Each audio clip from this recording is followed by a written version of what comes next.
rata-rata ekonomi Indonesia tumbuh 5% tahun ini. Itu namanya pertumbuhan ekonomi. Fokusnya ke angka, misalnya naiknya produk domestik bruto, produk nasional bruto, atau pendapatan per kapita. Tapi jangan salah, ada juga istilah pembangunan ekonomi yang bukan cuma soal angka yang naik atau turun, tapi tentang kualitas hidup masyarakatnya, infrastruktur yang memadai dan merata. Jadi, orang bisa sekolah, sehat, punya pekerjaan, dan hidup lebih layak secara merata di semua kalangan masyarakat. Gampang indikatornya gini. Yang pertama pertumbuhan. Indikatornya itu PDB, PNB, pendapatan per kapita dan investasi. Yang kedua pembangunan. Indikatornya itu IPM, tingkat kemiskinan, pemerataan pendapatan, kesempatan kerja dan infrastruktur.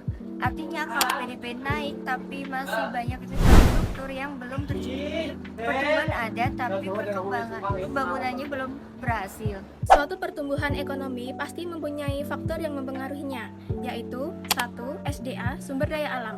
Makin kaya hasil alam atau tambang, angka PDB bisa naik setiap tahunnya, karena barang yang dihasilkan dari dalam negeri semakin banyak. 2. Modal dan infrastruktur. Modal yang memadai dan investasi yang tinggi bikin produksi ekonomi juga jalan lebih maksimal. 3. Teknologi. Misalnya e-commerce yang bisa mencakup banyak wilayah hingga pendapatan setiap individu semakin meningkat. 4. Stabilitas politik. Kalau politik ekonomi aman, investor berani masuk dan merasa aman menginvestasikan uang dan asetnya.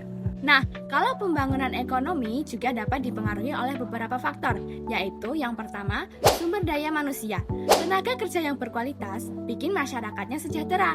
Contohnya, tenaga kerja yang pintar berinovasi untuk keberlanjutan ekonomi, hasilnya bisa bikin karya yang menjamin kehidupan negara. Yang kedua, pemerataan infrastruktur. Listrik dan internet dapat diakses di desa, gak cuma di kota, di mana hal ini bikin hidup lebih setara dan lebih merata. Yang ketiga, kebijakan pemerintah. Program subsidi, pendidikan dan kesehatan, program inilah yang nantinya kalau berhasil dan merata dilakukan di seluruh daerah, bisa membawa dampak berkualitas untuk hidup masyarakatnya. Yang keempat, teknologi untuk akses. Misalnya internet buat sekolah online di desa. Jadi nggak cuma kota yang mempunyai fasilitas ini, tetapi desa juga mempunyai fasilitas yang sama untuk mengakses pendidikan bagi setiap orang di negara tersebut. Pertumbuhan ekonomi juga punya dampak bagi negara. Kalau pertumbuhan naik, pendapatan dan lapangan kerja bertambah. Kalau turun, seperti tahun 2020 pas pandemi ekonomi, Indonesia minus 2,07%. Banyak orang kehilangan pekerjaan dan kegiatan ekonomi tidak berjalan seperti sebagaimana mestinya. Nah, pembangunan juga ada dampaknya. Kalau pembangunan berhasil, masyarakat lebih sejahtera. Ada akses sekolah, kesehatan, dan infrastruktur yang layak.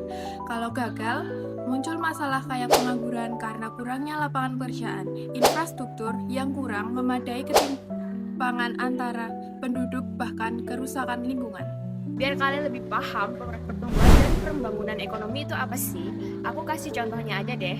Kalau pertumbuhan, contohnya tahun 2022 PDB Indonesia naik 5,31%. Sektor industri dan perdagangan jadi pendorong utama. Itu nunjukin angka ekonomi kita naik. Coba kalau pembangunan, kalian tahu jalan tol Trans Jawa dan gedung-gedung tinggi di kota, itu bikin akses masyarakat lebih mudah dan merata. Juga nunjukin seberapa besar pembangunan yang ada, bukan dilihat dari jumlah angkanya yang naik, tapi seberapa berubahnya kondisi suatu negara karena pembangunan tersebut. Simpulannya, pertumbuhan ekonomi itu semacam angka pendapatan negara yang bisa naik dan juga turun. Sedangkan pembangunan ekonomi itu kualitas hidup masyarakatnya yang dihasilkan dari pertumbuhan ekonominya.